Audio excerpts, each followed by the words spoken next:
All of our hurts, church, have a prior history. All of our present hurt can be traced back to some prior history. Any present challenges and our concerns, my knowledge of people, even your knowledge of people, is based and built on what they reveal. If you do not open up, I cannot know you. If nothing is revealed, my knowledge of you is reduced. But whenever you open up, whenever you get transparent, whenever you become real, information becomes the illumination to your identity. This man's hand in the text, church, is in hiding. This man's hand is in hiding, secluded from society, concealed from the community, invisible to the insensitive. And to add more insult to injury, it was his right hand. It was his good hand. Help me tonight. He had lost the feeling in it. His good hand. He had lost the feeling in it. It had now become shriveled up. It had now become useless. It had now become numb, which meant that even though it was attached, it didn't have the blood running through it. Oh, God, help us here. Now, semantics suggests tonight, preachers, that he didn't lose his hand because of wickedness.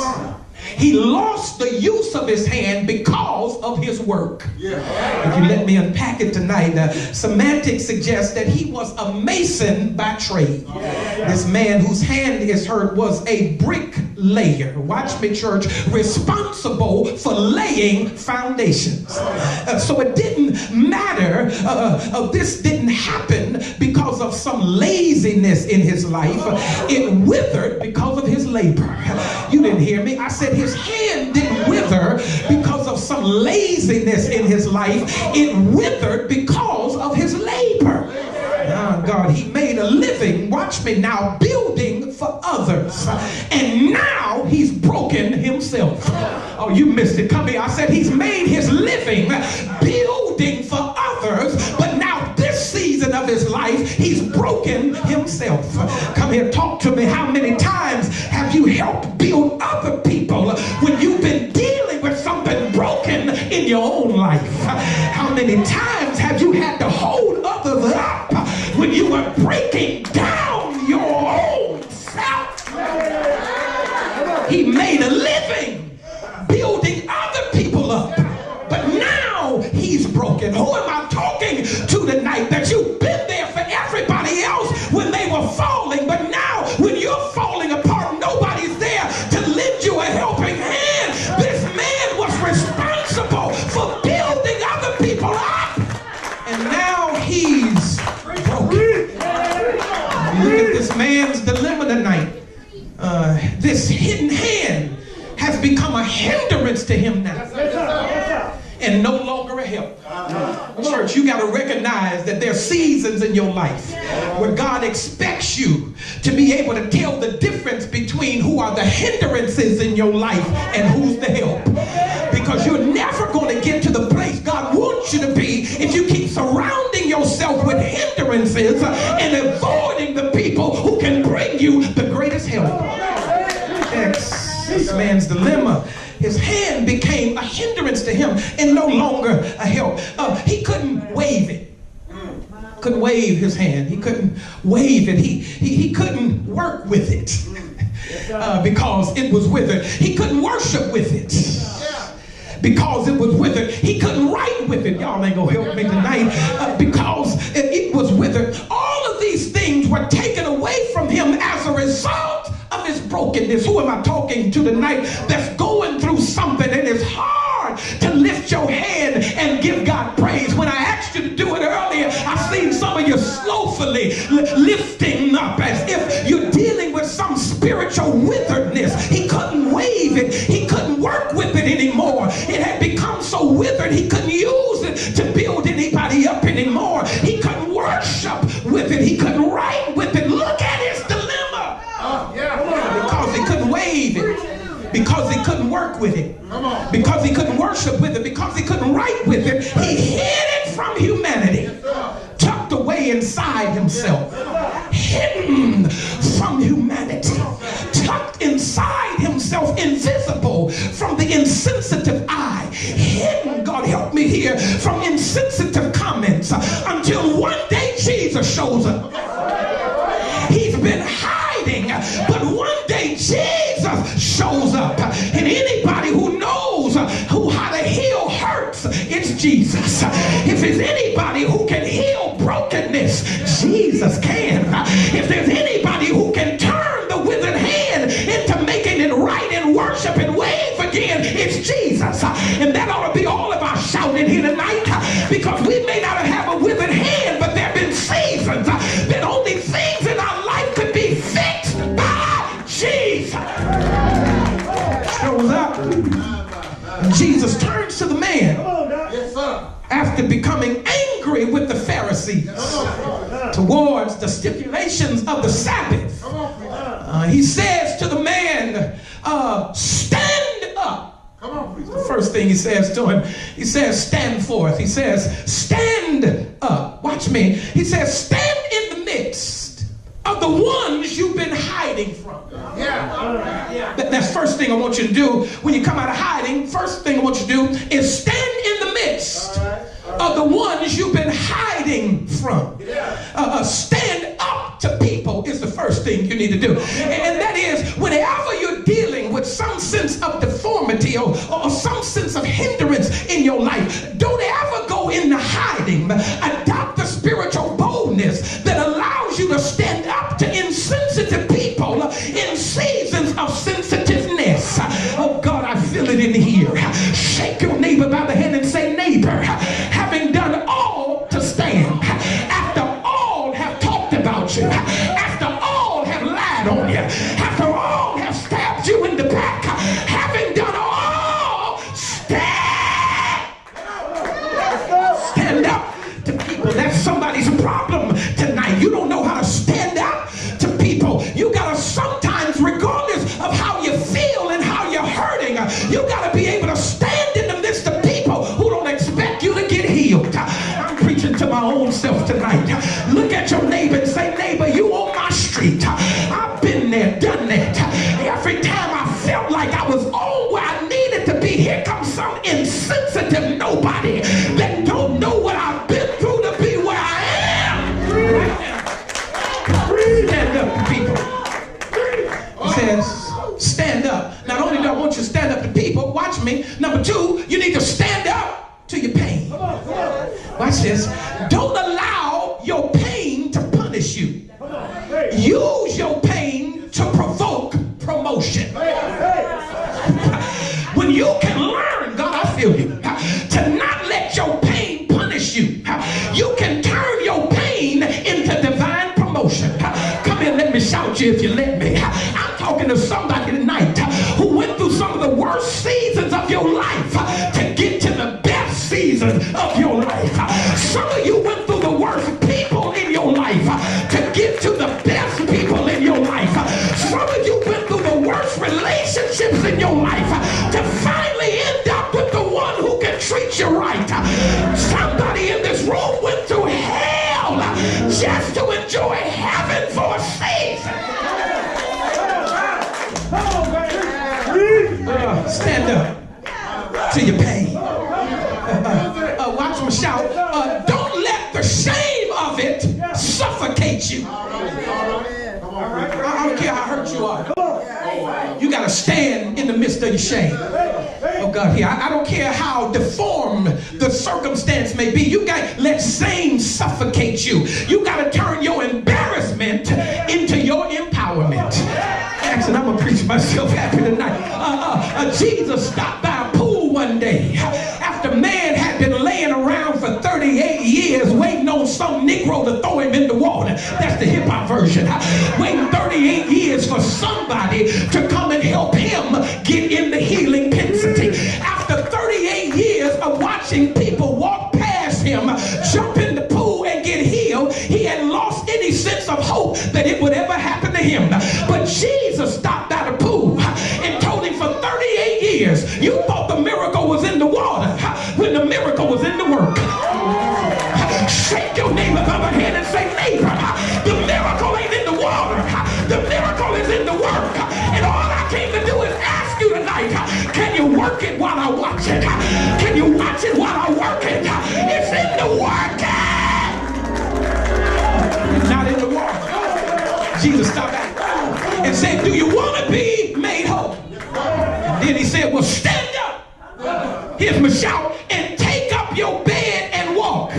Y'all know the story. When they seen him walking with the mat he was laying on, they asked him, what are you doing carrying your mat on the Sabbath day? He said, the reason I'm carrying it is because when I was laying on it, it was my embarrassment. Now that Jesus has healed me, it's become my empowerment. Shake somebody by the hand and say, neighbor, for every embarrassing season of your life, God has turned it into your empowerment. Stand up. Stand up. Then number two, step forth. After you stand up, after you stand up, you can't stay still. After you stand up, you can't stay in one place. Because if you stay in the same place, it can come back and get you. Stand up. But then number two, step forth. Now watch the text. The step, Jesus was trying to help him understand this step was designed, watch this, to take him out of his fear. Yeah, he's been in hiding so long. He's afraid to come out. Because he know y'all.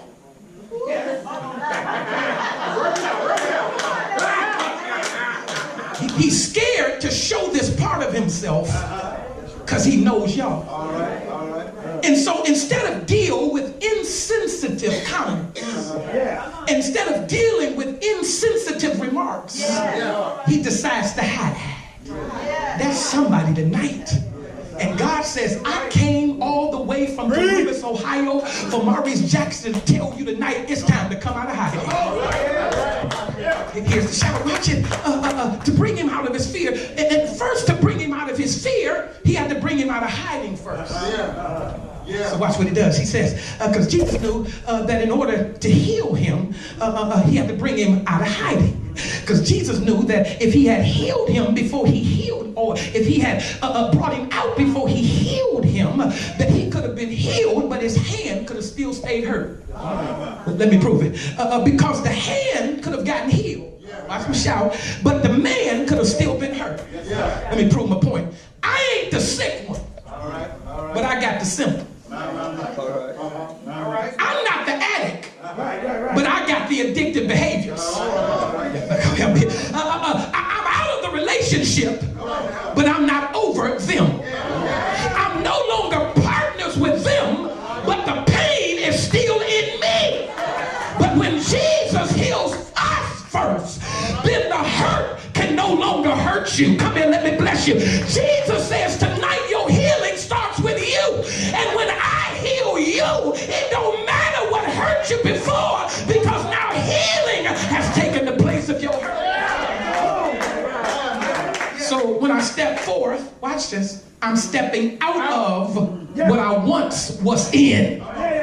Because somebody's taking a stand, but you ain't moved no further. I'm talking to somebody now. You've taken a stand, but you ain't taking no steps. He said, stand forth. Then he said, step forth. Then last command he gives in the night church, watch me. He says, stretch out.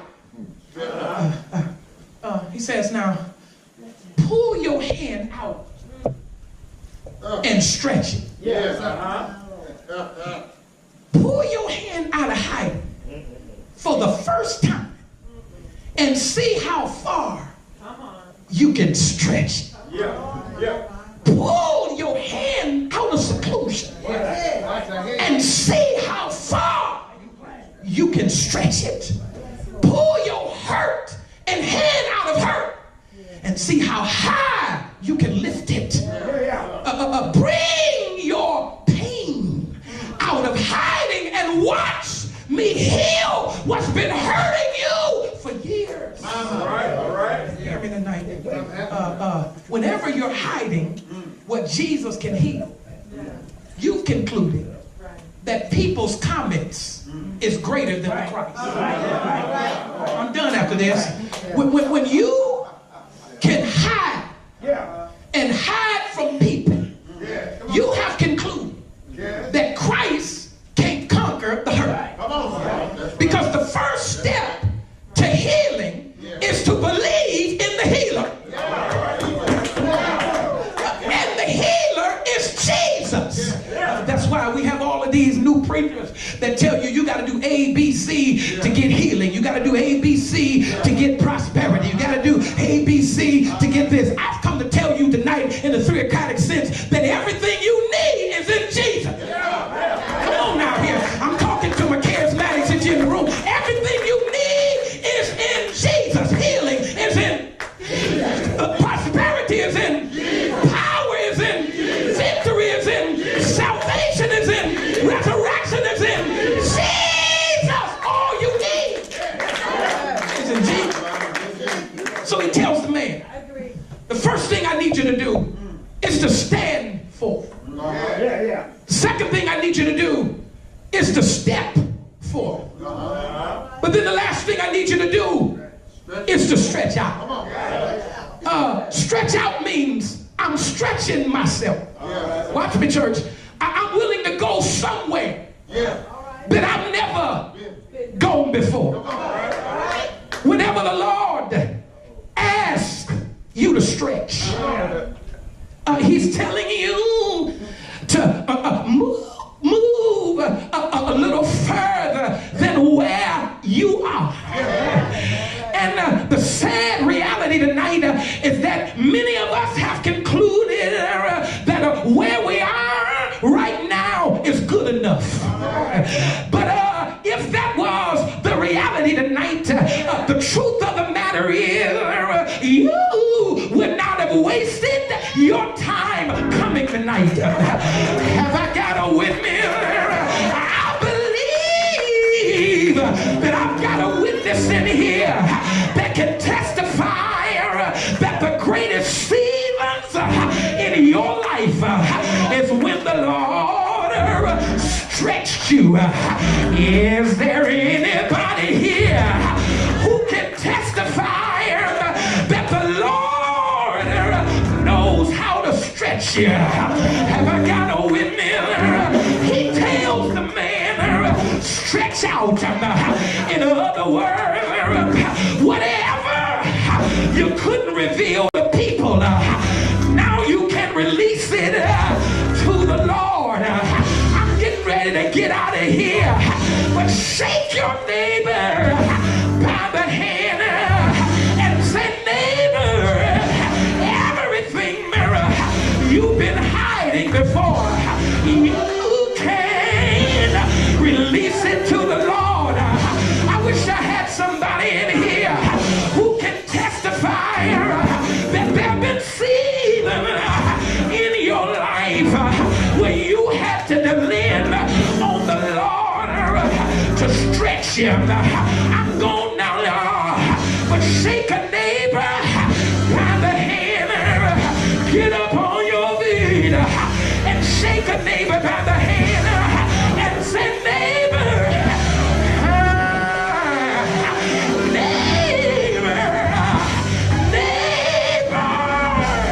I've got good news for you. And the good news is, God told me to tell you, it's time to stretch yourself. Let me get out of here. Stretch yourself and enlarge your territory. God, move my margins. Give me room to work. I'm getting ready to close. Stretch out. Reach now for what you couldn't reach before.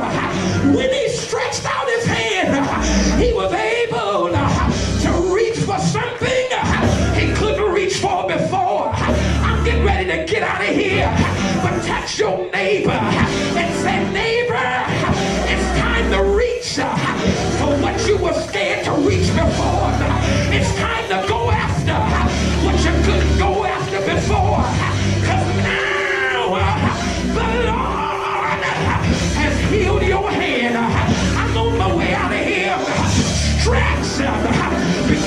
got your feeling back. His hand was numb, which meant the blood wasn't running through it. I'm out of here now. But shake your neighbor by the hand for the last time and say, neighbor, the reason I know I'm going to make it is I feel the blood coming back in my hand. Have you ever had your hand to fall asleep on you?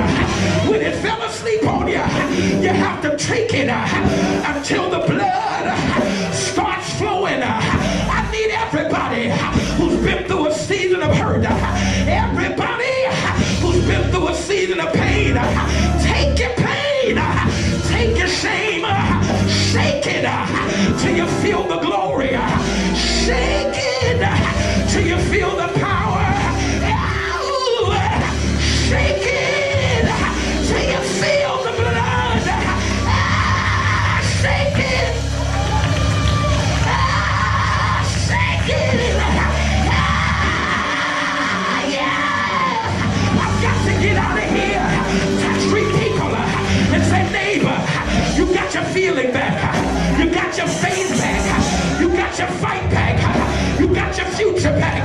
Say, neighbor, since I got my fight back, since I got my future back, since I got the blood back, can't nothing stop me. Since I got the blood back, the fight back, the future back, look at your neighbor and say, I'm back. Where you back from? From the most hurtful season of my life. I'm back from the most pain I've ever been through. I'm back from every lie. I'm back from every backbiter. I'm back from every hell I've ever been through.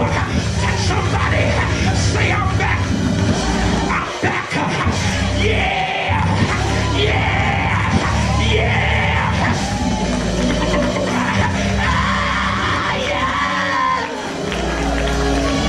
Anybody know that he's able?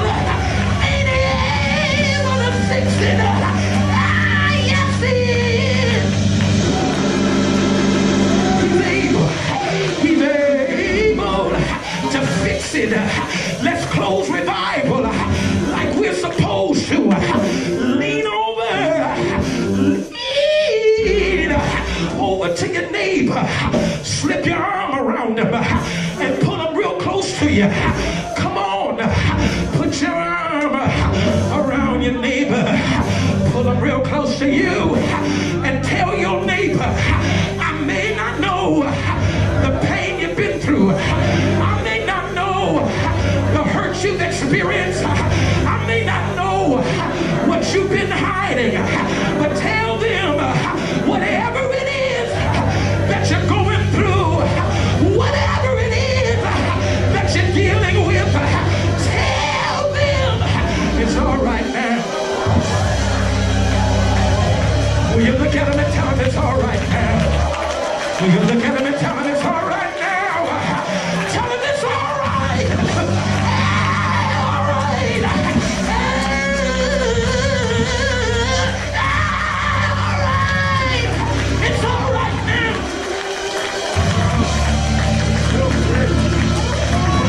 Tell somebody, y'all excuse me, I done messed around and got happy, because you don't know like I know what the Lord has done for me. I'm not playing with y'all now.